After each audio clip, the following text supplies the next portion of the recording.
Olá, seja muito bem-vindo ao canal Mundo da Medicina.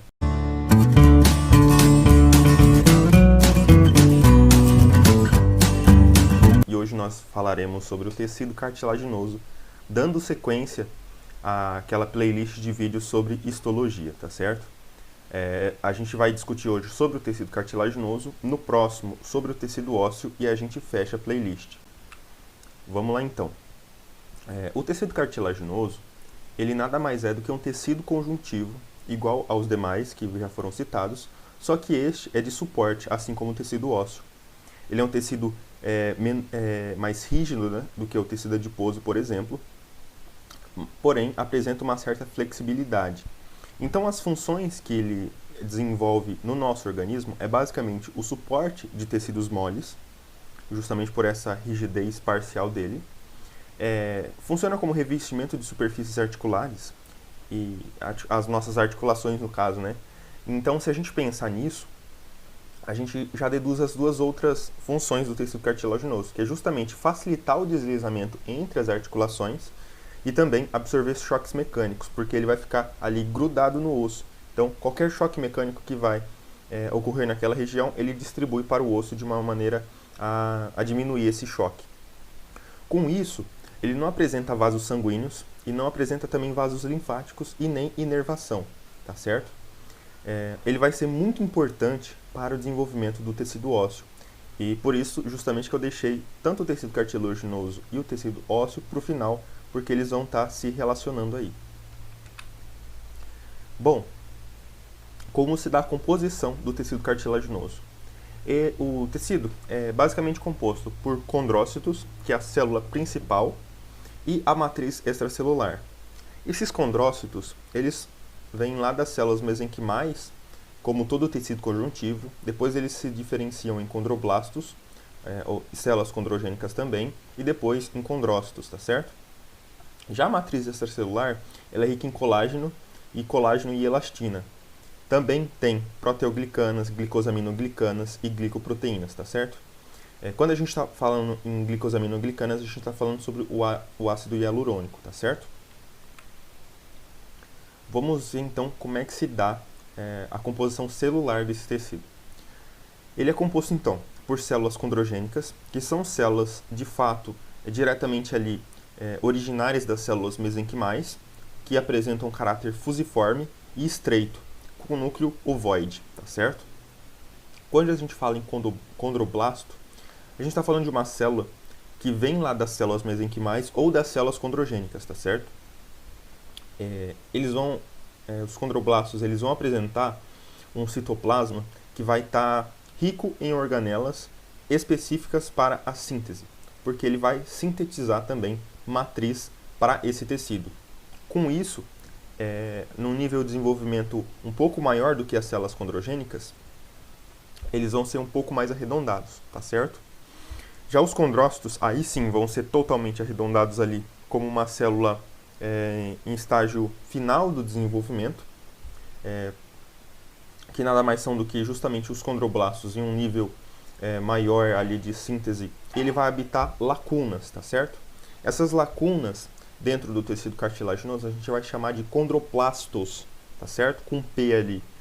O mesmo nome do condroblasto, só que com P, condroplasto, que vai ser o nome dessa lacuna. Você pode encontrar no seu livro aí tanto a nomenclatura lacunas como a nomenclatura condroplasto, tá certo? Vale ressaltar que em vivo essas lacunas não vão existir, vai estar ali então os condrócitos, vamos dizer assim, ocupando todo aquele espaço da lacuna. Já em cortes histológicas a gente consegue observar as lacunas ali formadas por esses condrócitos. Bom, vamos falar um pouquinho mais sobre o condrócito, já que é a célula principal do tecido. Eles vão ser, então, justamente responsáveis pela manutenção da matriz cartilaginosa. Eles vão formar grupos isógenos. O que são grupos exógenos? Nada mais é do que condrócitos que ocupam uma lacuna. Um condrócito, então, ele ocupa uma lacuna. E quando ele ocupa uma lacuna, ele entra em mitose, então ele se divide. Quando ele se divide, ele forma aglomerados numa mesma lacuna de mais de um condrócito. Então, é mais de um condrócito em uma mesma lacuna, em um mesmo condroplasto. Isso é um grupo isógeno. Sendo que esse grupo isógeno pode chegar até um conjunto de 32 células, tá certo? Esse condrócito, pela consistência da matriz extracelular do tecido cartilaginoso, então ele vai viver sobre baixas tensões de oxigênio, sendo que esses nutrientes que vão chegar até essa célula vão ser difundidos, ou seja, vão chegar por difusão, tá certo? Como eu falei, em vivo, no tecido vivo mesmo, natural ali, esses condrócitos vão ocupar toda a lacuna. E nos preparados histológicos, ele vai acabar se retraindo, que vai deixar visível aquela lacuna ali, quando na verdade em vivo não existe, vamos dizer assim. Olha aqui essa imagem aqui ao lado, à nossa direita. A gente tem aqui os condrócitos, certo? E nos condrócitos, a gente observa aqui dois condrócitos unidos formando um grupo exógeno. A gente observa em roxo aqui a matriz extracelular, matriz cartilaginosa, que a gente vai ter uma nomenclatura própria para ela depois. E mais roxinho aqui, escuro aqui, a gente observa essas lacunas, tá certo? Vamos falar então dos tipos de crescimentos do tecido cartilaginoso. Se divide em dois então, que a gente chama de crescimento intersticial e o crescimento aposicional. Vamos ver mais a fundo o que cada um significa. Quando a gente está falando em tecido crescimento intersticial, a gente está falando de um crescimento que se dá de dentro do tecido cartilaginoso, tá certo? Então, é uma célula que se desenvolve ali dentro do próprio tecido cartilaginoso e faz com que esse tecido cresça por dentro. Então, a gente tem lá, vamos pela imagem aqui, ó. A imagem a gente tem um condrócito aqui isolado, depois ele entra em estado de mitose, isso tudo lá dentro da lacuna. Aí ele forma o grupo isógeno, ele começa a sintetizar nova matriz extracelular, formando então esse crescimento intersticial. Já no aposicional, é um crescimento que ocorre da periferia do tecido cartilaginoso, então ele cresce pelas bordas, vamos dizer assim. Vamos ver aqui a imagem. A gente tem o pericôndrio, que a gente vai ver mais para frente o que significa isso, que nada mais é, na verdade, que um tecido conjuntivo. E aqui a gente tem células mesenquimais condrogênicas, tá certo? Que vão originar justamente os condroblastos. Esses condroblastos vão sintetizar matriz extracelular, matriz cartilaginosa, e também vai se diferenciar em condrócitos. Com isso, há a formação de uma nova matriz cartilaginosa, como a gente pode ver aqui na imagem 3. Vamos ver então um pouco sobre a histogênese, ou seja, como se dá o desenvolvimento desse tecido. Então a gente tem as células mesenquimais, novamente aqui olhando para a imagem, as células mesenquimais que têm aspecto estrelado, elas retraem esses prolongamentos celulares, então elas passam a ficar arredondadas ali, reunidas em massa. Na imagem B aqui a gente pode ver. Quando elas estão reunidas a esse ponto, tem algumas células que entram em estado de mitose, como a gente pode ver aqui, e a gente classifica esse estágio como centro formador de cartilagem. Daí em diante, a diferenciação dessas células em condroblastos. Esses condroblastos começam então a sintetizar matriz cartilaginosa. Com isso, esses condroblastos passam a ficar localizados em lacunas, em condroplastos, e por fim vão se diferenciar em condrócitos. Logo, esses condrócitos aqui em D, eles entram em estado de mitose e formam, portanto, o grupo isógeno. Vamos falar um pouco sobre o pericôndrio, que já foi falado no crescimento aposicional. O pericôndrio nada mais é do que um tecido conjuntivo denso, quer dizer, composto em sua maior parte por tecido conjuntivo denso, né, que envolve as cartilagens, está ao redor das cartilagens, se excetuando, no caso, a fibrocartilagem e a cartilagem articular, que a gente vai ver mais para frente as classificações de tipo de cartilagem aqui. Ele vai apresentar duas camadas. A camada mais externa, que a gente chama de camada fibrosa, que é composta majoritariamente de colágeno tipo 1, isso sendo composto com fibroblastos e vasos sanguíneos, justamente para fazer a nutrição do tecido cartilaginoso, que é, como a gente já viu, ele é avascular. E mais internamente também a gente vai ter essa nutrição, sendo composta agora por menos fibras colágenas e maiormente por células condrogênicas, tá certo? Então as funções justamente é a nutrição da cartilagem, justamente por ter essa vascularização, e esse pericôndrio vai ser fonte de novos condrócitos, de novas células para o crescimento do tecido cartilaginoso. E aqui, então, a gente tem uma imagem geral aqui do tecido cartilaginoso. A gente tem aqui, mais perifericamente, mais em cima, a camada fibrosa, que a gente vai ter as fibras colágenas do tipo 1, isso sendo composto por fibroblasto, que é a célula lá principal do tecido conjuntivo denso, tá certo?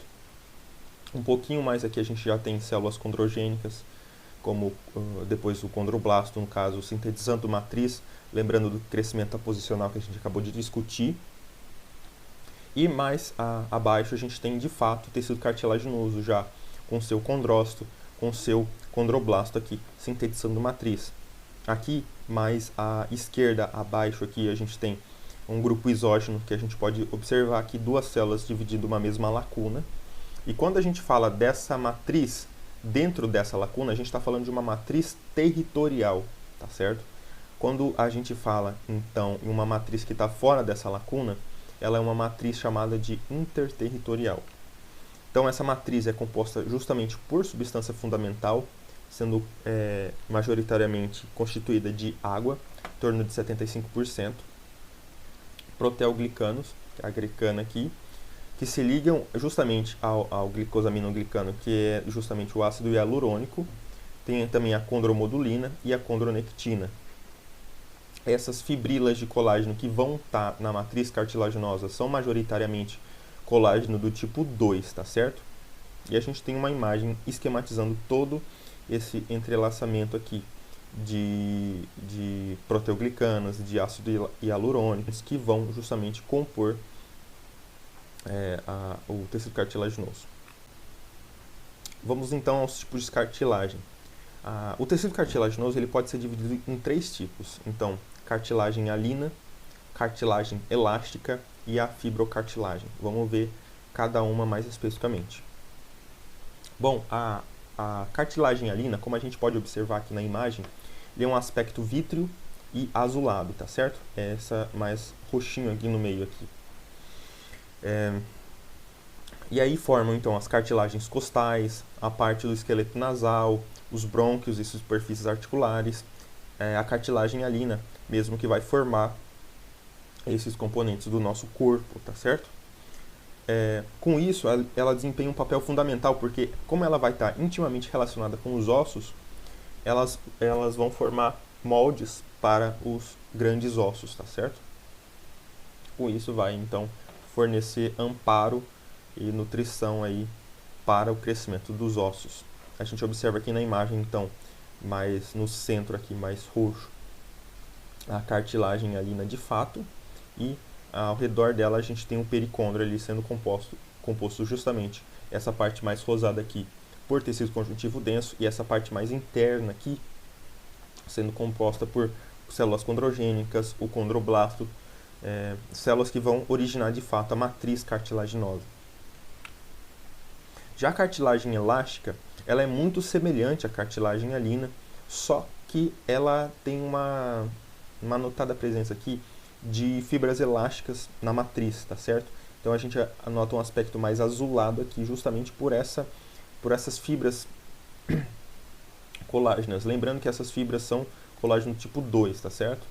Então, por ter essas fibras elásticas, então, apresentam um caráter mais flexível do que a cartilagem hialina, que vão formar justamente a orelha externa, por exemplo, e a epiglote, tá certo? Esse caráter mais elástico de fato, que estica, vamos dizer assim.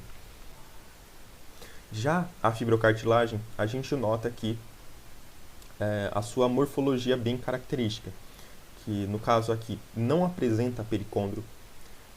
A matriz aqui ela é composta por colágeno do tipo 1 ao invés de colágeno do tipo 2, e vão formar justamente os discos intervertebrais, vão corresponder lá à síntese púbica e vão também compor algumas partes de cartilagem articular aí, juntamente com a cartilagem hialina, tá certo? A gente observa aqui então na morfologia desse tecido justamente essas células enfileiradas, vamos dizer assim, todas em um conglomerado de células, notado ali os grupos isógenos, né? E aqui são bem marcantes, bem volumosos, né? E é isso, pessoal, espero que tenham gostado dessa aula. Caso tenha faltado alguma coisa, coloque aqui nos comentários para a gente estar discutindo também. Lembrando para não deixar de ler o seu livro, né, de histologia, muito importante. Essa aula é mais um auxílio mesmo. Espero que tenham gostado. Se inscreva no canal, também deixe seu like. Até a próxima!